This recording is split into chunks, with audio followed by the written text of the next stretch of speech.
Oi, gente. Vamos continuar então nosso estudo da língua.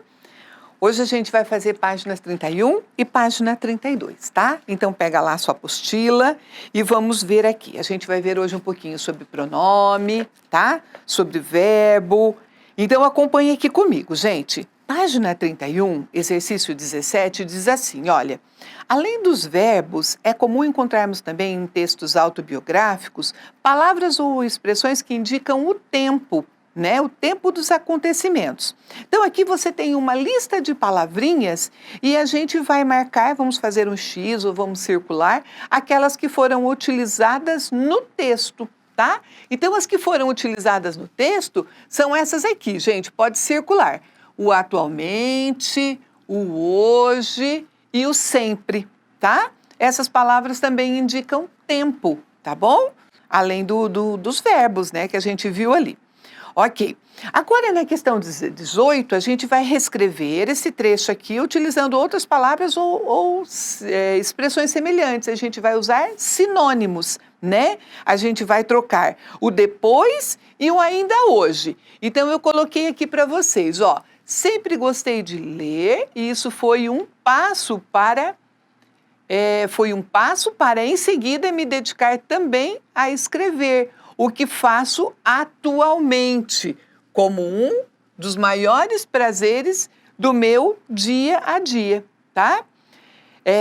Então, em seguida, né? Eu troquei aqui em seguida, né? Da palavrinha depois, e o ainda hoje nós colocamos o atualmente, ok? São sinônimos. Beleza, gente? A questão 19 diz assim, ó, os fatos apresentados no texto da página 26, lá a autobiografia do Dylan, tá?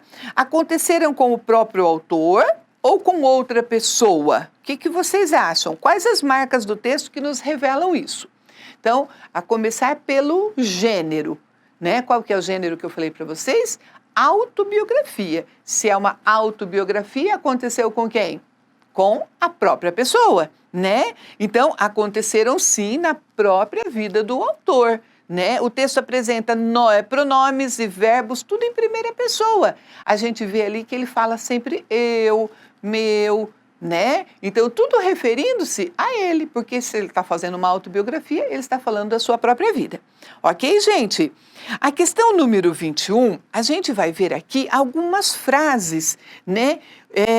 Alguns verbos, e a gente vai perceber que nesses casos aqui não foi utilizado o pronome junto, e a gente vai ver se isso faz diferença. Então, eu tenho aqui, por exemplo, ó, nasci em Itaqui, passei a minha infância, aprendi a falar o portunhol. Eu recortei, só tem uns pedacinhos aqui, como você vê aí, né? Mas são frases que estão lá no nosso texto. Passei minha infância e juventude em Uruguaiana, aprendi a falar o portunhol. Então, todos esses verbos aqui, eles dão a indicação que quem está falando é quem? É um eu, né? Eu tenho o pronome ali, ele está meio escondidinho, ele está embutido ali, mas eu perfeitamente pela frase, eu sei que a pessoa que está se referindo é o eu, está em primeira pessoa, tá? Então, você vai colocar lá, na letra A, você vai circular ou fazer um xizinho no eu. Como você descobriu essa resposta? Simples, pela terminação do verbo. Quem nasci? Eu. Quem passei? Eu. Quem aprendi? Eu. Não pode ser ele. Ele aprendi. Nós, passei, né? Então, você vê pela terminação do verbo, você descobre o pronome, ok? Então, os pronomes são palavras que substituem os nomes. Por isso que se chama pronome, que fica no lugar do nome, tá bom? Pega agora a página 32 pra gente, pessoal.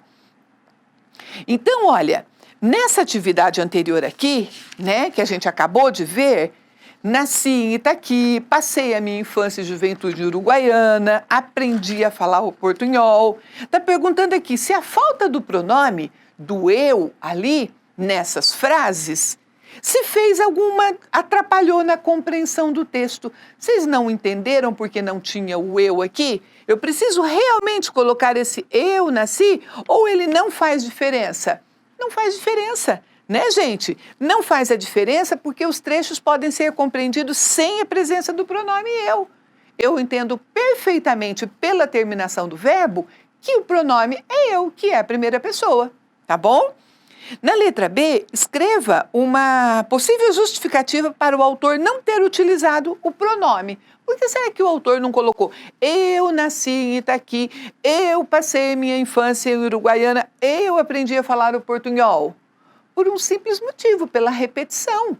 Não fica legal você ficar ouvindo essa repetição do pronome. Se o verbo já dá essa indicação que está falando em primeira pessoa, eu não preciso ficar falando eu.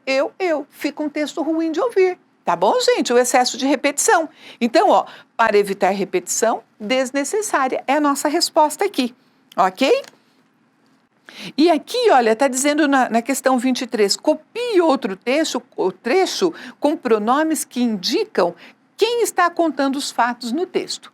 Eu separei essa parte aqui, ó, onde ele diz assim, ó, atualmente vivo. Tá vendo que ele não colocou de novo aqui o pronome eu vivo? Não precisa, por quê? Porque a terminação do meu verbo já diz que é a primeira pessoa, né? Primeira pessoa do singular. Atualmente vivo entre Igrejinha e Porto Alegre, tendo ao meu lado a minha inseparável Magda. Então, eu tenho o verbo e eu tenho os dois pronomes aqui que indicam o quê? Que é a primeira pessoa, que é a pessoa que está contando, né? É uma autobiografia. Então, todos esses verbos que vocês viram, esses pronomes, eles são utilizados na autobiografia, por quê? Porque é um relato feito em primeira pessoa. Tá? Já vão pegando as dicas aí, que na nossa próxima aula eu já vou fazer o desafio para vocês da produção da sua autobiografia, tá bom? Mas hoje vocês vão terminar a 31 e a 32 e a gente se vê na nossa próxima aula. Beijo, pessoal!